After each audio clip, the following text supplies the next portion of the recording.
आइए देखते हैं, आज मैं आपको पल्स के बारे में बताऊंगी कि आखिर पल्स क्या होता है। फर्स्ट ऑफ ऑल, पल्स किसे कहते हैं? बायनिलय से संकुचन के दौरान रक्त तरंग धमनी से बलपूर्वक गुजरता है, जिसके परिणाम स्वरूप धमनी में बारी बारी से प्रसरण व संकुचन होता है। इस धमनी के इस एकांतर प्रसरण व संकुचन को ही स्पंदन कहते हैं। अब इसके बाद आता है दर, और दर या फिर इसको इंग्लिश में बोलते हैं रेट। तो दर का तात्पर्य होता है कि 1 मिनट में होने वाले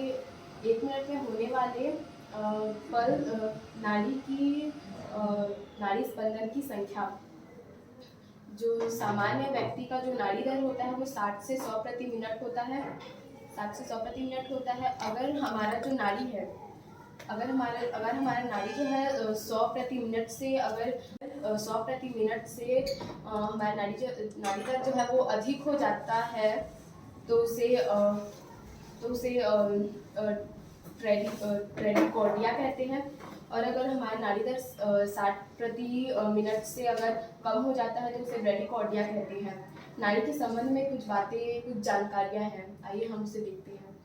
फर्स्ट ऑफ ऑल है, व्यायाम के तत्काल पश्चात या शारीरिक तनाव के बाद या फिर किसी पीड़ाकारक उपचार के दौरान हमें किसी मरीज का नाड़ी नहीं लेना चाहिए। सेकेंड, हमें मरीज को आराम प्रदान करना है और उसे आधार प्रदान करना है। और श्वसन अगर हमें ज्ञात करना है तो हमें अपने हाथों को मरीज के छाती पर टिकाए रखना है। उसके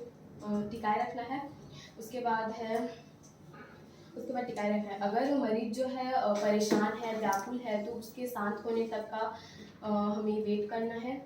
फर्स्ट ऑफ ऑल है, धमनी पर हमें अधिक दबाव नहीं डालना है क्योंकि इससे नाड़ी स्पंदन जो है रुक जाता है।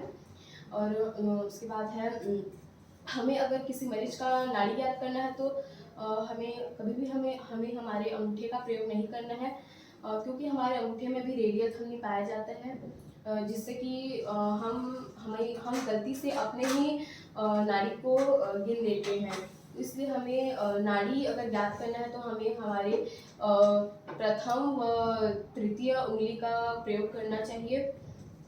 और अगर अस्पताल में अगर कोई नया मरीज जो है एडमिट हो रहा है तो हमें उसके दोनों हाथों के रेडियल धमनी का परीक्षण करना चाहिए, ठीक है। और इसके बाद है, उम्र के साथ नाड़ी दर को मैं आपको एक्सप्लेन करूँगी। जो पैदाइश शिशु होते हैं उनका जो है नाड़ी दर होता है 130 से 140 बीट पर मिनट होता है। और जो वयस्क होते हैं उनका नाड़ी दर 60 से 100 बीट पर मिनट होता है। और जो ओल्ड एज के होते हैं उनका 60 से 70 बीट पर मिनट होता है। अभी मैं आपको बताऊंगी साइड ऑफ पल्स। ये जो होता है, ये हमारा टेम्पोरल आर्टरी होता है, ये, ठीक है। और यहाँ पर जो होता है हमारा कॉर्डिड आर्टरी होता है। यहाँ पर हमारा कैरोटिड आर्टरी होता है। और यहाँ पर हमारा जस्ट यहाँ पर एपिकल पल्स होता है। और यहाँ पर हमारा ब्रेकियल आर्टरी होता है। और यहाँ पर हमारा रेडियल आर्टरी होता है, ठीक है। और जस्ट हमारे यहाँ पर फीमोरल आर्टरी होता है, यहाँ पर, ठीक है, दिखाई दे रहा है आपको। यहाँ पर फीमोरल आर्टरी होता है।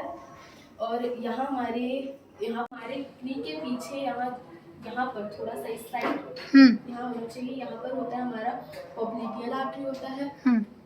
और उसके बाद यहाँ पर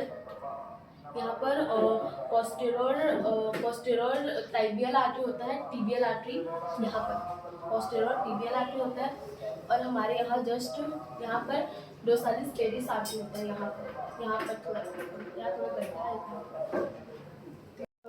अभी मैंने साइड ऑफ पल्स बताया है, अब मैं पल्स लेने का तरीका बताऊंगी।